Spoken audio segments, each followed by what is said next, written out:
Forces are Kurdish soldiers. And Kurdish troops. قوات البشمركة في مرحلة عسكرية. And they are. They're great fighters. پێشمەرگە ئێستا لە جیاتی هەموو دنیا شەڕی ئەم تێڕۆریستانەکە.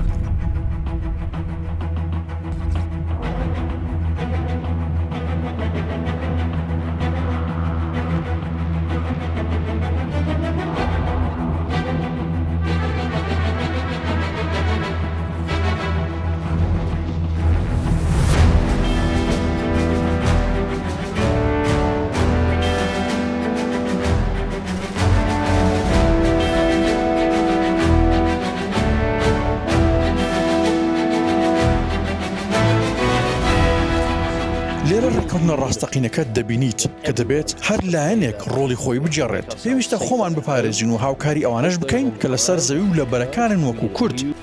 پێشمەرگان ڕۆڵی کارە و سەرچیان لە هەڵمەتی ڕزگارکردنی مووسڵدا هەبووە. ئێستا کاتی ئەوە هاتووە سوپای عێراقیش ڕۆڵی خۆی ببینێت لە پاراستنی ئەوەی پێشمەرگە بەرزتی هێناوە و هەروەها ئەو شوێنانی ڕزگاری کردوون. یەک بژاردەمان لەبەردەم بوو، هیچ سەرکێشێک ئەنجام نەدەین و هاوکاری پێشکەش نەکەین و بڵاوبوونەوەی تیرۆر قبول بکەین، یانیش هاوکاری ئەوانە بکەین کە بە پێداویستی سنووردارەوە و بەناچاری بەڵام بە ئازایانە ڕوبەڕووی ئەو وەحشی گەریەی داعش دەبنەوە.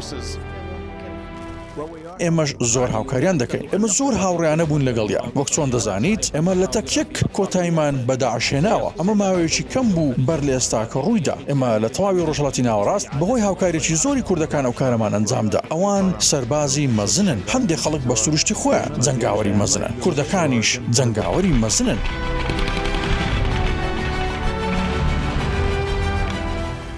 ئەگەر بەهۆی کورد نەبوایە ئێمە نەمان دەتوانین لە کاتی خۆی داعش لە ناوچەکە تێک بشکێنین. کورد هاوڵ و هاوپەیمانی ئێمەن.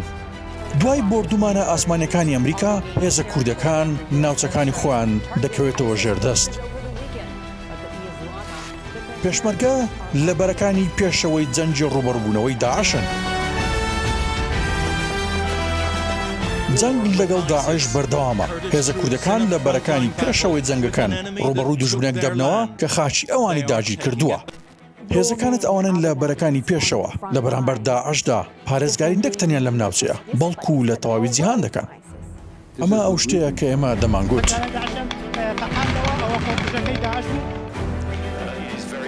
زۆر ڕوونا کە جەنجی دژی داعش براوەتەوە. ئەمەش دەگەڕێتەوە بۆ پابەندی و خۆبەخشکردن و ئازایەتی هێزەکانی پێشمەرگە کە ڕۆڵێکی سەرکردایەتیان هەبووە لەو جەنگە. من هەرگیز جەربەزەی و ئازایەتی پێشمەرگە لێیاد ناکەم کە لە ڕوبەڕووبوونەوەی تێکشکاندنی داعش بەرجەستیان کردووە. سوپاس بۆ ئازایەتی پێشمەرگە کە توانرا شکست بە داعش بهێنرێت. ئێستا لە هەموو دنیا هەرچی ڕئیس جمهور، هەرچی مەلیکە، هەرچی ڕئیس وزەرایە، وەزیر خارجیە، چاوانەی دێن بۆ ئێرە، چاوانەی اقتصادەکەن، هەموو ئەڵێن پێشمەرگە ئێستا لە جیاتی هەموو دنیا شەڕی ئەم تێڕۆریستانەکە.